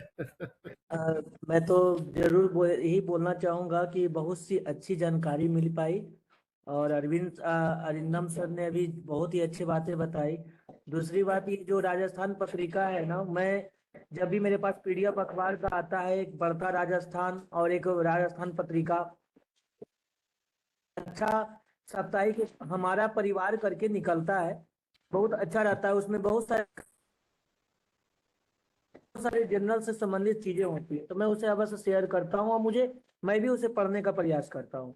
हमेशा जब कोशिश रहती है, जब मैं पीडीएफ को खोलता हूँ तो मुझे लगता है कि उसको पढ़ा जाए, तो जरूर पढ़ता हूँ मैं। दूसरी बात कि आज आज आपने जिनके बारे में चर्चा किया, मैं वाकई बताऊं, मैं झूठ भी नहीं बोलूंगा, मैं उनके उनके बारे में जरा भी नहीं जानता था। आज मुझे उनके बारे में जो जानने के लिए मिला, तो ये कम्युनिकेशन टुडे का जो कार्यक्रम होता है सप्ताह की, सर का देन है कि उनके बारे में जानने को मिल पाया। अभी तक हम लोग ईश्वर चंद्र विद्यासागर, बहुत सारे लोगों के बारे में, गणेश विद्यार्थी, बहुत सारे लोगों के बारे में हम लोगों ने पढ़ा, जाना, सुना, मगर इनके बारे में जब मैं देख रहा हूँ, कुछ किताब के सर नाम बताए, मैम ने भी बताई हैं, तो कोशिश रहेगी कि वो किताब लिया जाए और उनके बारे में कुछ देखा जाए, क्योंकि और भी मैं चाहता हूँ लोग जाने इस चीज को। क्योंकि राजस्थान पत्रिका एक राजस्थान का जो अखबार है, हमारा एक मित्र बिहार का ही जयपुर में पढ़ाई कर रहा है, इवेंट मैनेजमेंट का। तो मैं उससे पूछता हूँ कि भाई तुम वहाँ कौन से अखबार पढ़ते हो, तो वो हमेशा मुझे कहता है कि राजस्थान पत्रिका भैया पढ़ता हूँ। तो वो जयपुर में इवेंट का कार्यक्रम होता है, तो वो उसका पढ़ाई के साथ साथ वो कई कार्यक्रमों में जाता है। तो मुझे ये लगता कि कम से कम इतनी अच्छी जानकारी तो हमें मिल पाती है। आज पीडीएफ हम, अच्छा दूसरी चीज कि डिजिटल के दौर में भी ऐसे भी लोग हैं जो सही चीजों को देखते हैं और सही चीजों को प्रकाशित करने का भी अब प्रयास करते हैं। जैसे अगर कोई न्यूज पोर्टल भी बना लिया हो, तो अगर जिम्मेदारी से वो खबरें लेट चलाते हैं, मानते हैं हम, मगर उनकी खबरें लेट चलती है, मगर वो सही चीजों को डालते हैं और सोच समझ करके डालते हैं। बहुत सारे अभी हमारे बिहार में एक लाइव सिटी चलाते हैं ज्ञानेश्वर जी, और लाइव सिटीज में मैं कई खबरें देखता हूँ। आज के डेट में बिहार का वो आज तक है अपने आप में। मैं जब उनकी खबरें देखता हूँ, वो बहुत जिम्मेदारी के साथ निर्वहन करते हैं। और मैं एक बात बोलना चाहूंगा मैम, कि मैं जो भी हूँ, आज बनावस सर के साथ, मैं कोरोना काल से जब मेरी यूनिवर्सिटी में एडमिशन हुई थी, तब से सर के साथ जो हमारी दोस्ती चल रही है, ये सफर। और सर का ये आशीर्वाद है कि ऐसे ऐसे जो पत्रकार, शशिभूषण बाबू जो बिहार में बैठे हैं, जो वरिष्ठ पत्रकार हैं, उनसे जरूर मैं जाता हूं तो मिलने का प्रयास करता हूं। और ये हमारी कोशिश हमेशा रहती है कि उनके बीच में बैठूं, मैं कुछ सीखूं, मैं कुछ जानूं। जो आज अखबार जो मेरे बिहार में आता था 2 रुपया में, वो आज अखबार बहुत आना कम हो गया है। जब उनके संपादक के पास में बैठता हूँ, जब गया था मैं इस बार, तो मैंने पूछा सर ये आज अखबार की जो स्थिति परिस्थिति बदलेगी कब। तो उन्होंने कहा कि बेटा तुम लोग आओगे तो बहुत कुछ बदला जा सकता है। तो मैंने कहा था कि अगर आप मुझे अवसर देंगे तो बिल्कुल हम कोशिश करेंगे अपने तरफ से। और मैंने और आशीष रंजन जी ने आशीष रंजनी से इस बात पर मैंने चर्चा की थी, संपादक सर की बहुत सारी चिंताएं हैं आज अखबार को लेकर। तो उनके मैनेजमेंट विज्ञापन के जो टीम के अधिकारी थे वो हमसे बात कर रहे थे कि विज्ञापन भी पूरी नहीं हो पाती है। तो मैं जान रहा हूँ जहां तक कि सोशल मीडिया जब से आया है तो कुछ प्रभावित हुए हैं, ये बात तो सत्य है। मगर ये भी सत्य बात सर ने जैसा बताया कि जो डिजिटल पे खबरें लगती है, सबसे ज्यादा विश्वसनीयता लोगों में आज भी अखबार के प्रति है। और ये बातें तब सत्य होती है जब चाय की गुमटी पर आप बैठ जाइए, चाहे किसी सैलून के दुकान में चले जाइए, तो आज भी लोग अखबार 2 मिनट भी खोलकर पढ़ते हैं। तो उस जो खबरें वहां पढ़ करके जाते हैं बूढ़े बुजुर्ग लोग, वो जब खबरें बताते हैं यंग जनरेशन को, तो हम लोग को कभी कभी अफसोस होता है कि बताइए जो बुजुर्ग व्यक्ति हैं वो पढ़कर हम लोग को बता रहे हैं जो हम नहीं जान पाए। तो आज का जो कार्यक्रम था सर वाकई चलिए, सार्थक बहुत था बहुत कि मैं उनके बारे में जान पाया। बहुत बहुत धन्यवाद सोनू, सर बहुत आपका। बहुत। तो मुझे लगता है कि इस चर्चा को विराम दें अपन अब, और एक सूचना, अगला जो अपना आयोजन है वो 17 अप्रैल को है और विषय है emoji as language, a linguistic analysis of visual communication in digital age. Basically idea मुझे मिला था, एक सिम्पी कुमारी चतुर्वेदी है, रांची उषा मार्टिन यूनिवर्सिटी में इंग्लिश में लेक्चरर है वो, तो उन्होंने मीडिया पे कुछ काम किया लिंग्विस्टिक पर्सपेक्टिव में। तो जब मैंने उनका प्रोफाइल देखा तो मैंने उनको फिर इस तरह का विषय दिया कि इमोजीज को लेके कुछ बातचीत की जाए। तो अगला हफ्ता 17 अप्रैल को है, शाम को 5:30 बजे अपन लोग मिलेंगे। और मैं अनुरोध करूंगा एक बार फिर प्रियंका जी से वोट ऑफ थैंक्स के लिए। जी। On behalf of BVI and Communication today, I extend my heartfelt thanks to all of you for joining this 208th webinar. We are also deeply thankful to Shalini ma'am for her valuable contribution and for sharing expertise with us today. So basically, the way ma'am has shared with us the knowledge, ma'am ने बताया कि values of journalist के बारे में बताया, किस तरीके से जो कलम है वो किसी के इन्फ्लुएंस में या प्रेशर में आकर चीजें बदले ना, उसके बारे में एम्फेसाइज किया। मैम ने बताया कि कुलेश जी ने हमेशा से बात की है कि किसी भी जर्नलिस्ट की फर्स्ट रिस्पॉन्सिबिलिटी होती है to serve their job to their target audience. उन्हें मतलब नहीं है कि पब्लिक जो हमारी गवर्नमेंट है उससे क्या चाहिए, उन्हें मतलब नहीं है कि एक पर्टिकुलर सेक्टर है उसे क्या चाहिए। मैम ने बताया कि हमेशा हमें ये देखना है कि हमारी जो व्यूअर्स है, हमारी जो टारगेट ऑडियंस है, उन्हें तो मैम ने बताया कि कुलेश जी हमेशा से ध्यान देते हैं कि क्रेडिबिलिटी ना लूज करे एज ए जर्नलिस्ट, और उन्होंने इस चीज को सपोर्ट करने के लिए बहुत सारी क्रांतिकारी टास्क भी किए। So as I talked about Kulesh sir, America में सर का एक विज्ञान दृष्टि, और मैं अमेरिका एक विहंगम दृष्टि चला गया। हाँ राइट, ये सारे जो कुछ उनके राइटिंग पब्लिकेशन थे, उन्होंने एक रिकॉग्नाइजेशन कहीं ना कहीं, एक्सक्यूज मी। सो ये कुछ जो उनकी पब्लिकेशन थी, उन्होंने एक रिकॉग्नाइजेशन लिया। Apart from it, Kulesh sir ने बेसिकली 2 वेदास के बारे में भी जिक्र किया। ही also contributed towards Veda with his 2 works including Vedas as Science and Veda Pariveshika. So उन्होंने ये 2 चीजें के बारे में बताया। Complication of 7 Samhitas considering 4 Vedas, title Shabda Veda is considered rare. In 1990, he got the B.D. Goenka Foundation Award for outstanding contribution in Indian language newspaper. So basically, sir को outstanding contribution भी मिला language newspaper को ध्यान में रखते हुए। In 1991, he was facilitated by then Prime Minister of India Chandrasekhar for influencing national mainstreaming through his contribution and Golden Jubilee of All India Editor Conference. He received Ganesh Shankar Vidyarthi Award in 2000. सो इतने सारे milestone sir ने achieve किया था, और कहीं ना कहीं वो जो माइलस्टोन उन्होंने अचीव किया था वो हमारे लिए, कि जो प्रेस है, जो मीडिया के लोग हैं, वो अपने काम को अच्छे से कर पाए और जर्नलिज्म की जो भूमिका है उससे अच्छे से निभा पाए। सो हम ये कोशिश करेंगे कि हम अपना काम अच्छे से करें, और बेसिकली हमारे जो राइट्स है उनका वॉयलेशन हम किसी और को ना करने दें, बिकॉज हम तो नहीं करते, लेकिन मुझे ऐसा लगता है किसी और के कहने से वो वॉयलेट होते हैं, तो that not to be done. Okay, apart from it, special thanks to ma'am, जिस तरीके से उन्होंने सारी जो उनकी नॉलेज थी हमारे साथ शेयर किया। Thanks to Banawat sir and professor M N Huda sir, because ये दोनों हमारे स्ट्रॉन्गेस्ट पिलर हैं, और इनकी वजह से हम मैम जैसे प्रोमिनेंट स्पीकर को सुन पा रहे हैं और कुलेश जी जैसे अच्छे अच्छे लोगों का काम हम समझ पा रहे हैं, उनके काम को इम्पोर्टेंस दे पा रहे हैं. So also thanks to all the participants जो हमारे साथ कनेक्ट होते हैं और अपने पॉइंट ऑफ व्यूज रखते हैं. So thanks each and everyone who have been connected with us through this webinar. चलिए साहब, हमारी ओर से बहुत बहुत धन्यवाद. मुझे लगता है कुलेश जी का व्यक्तित्व इतना विस्तृत व्यापक है.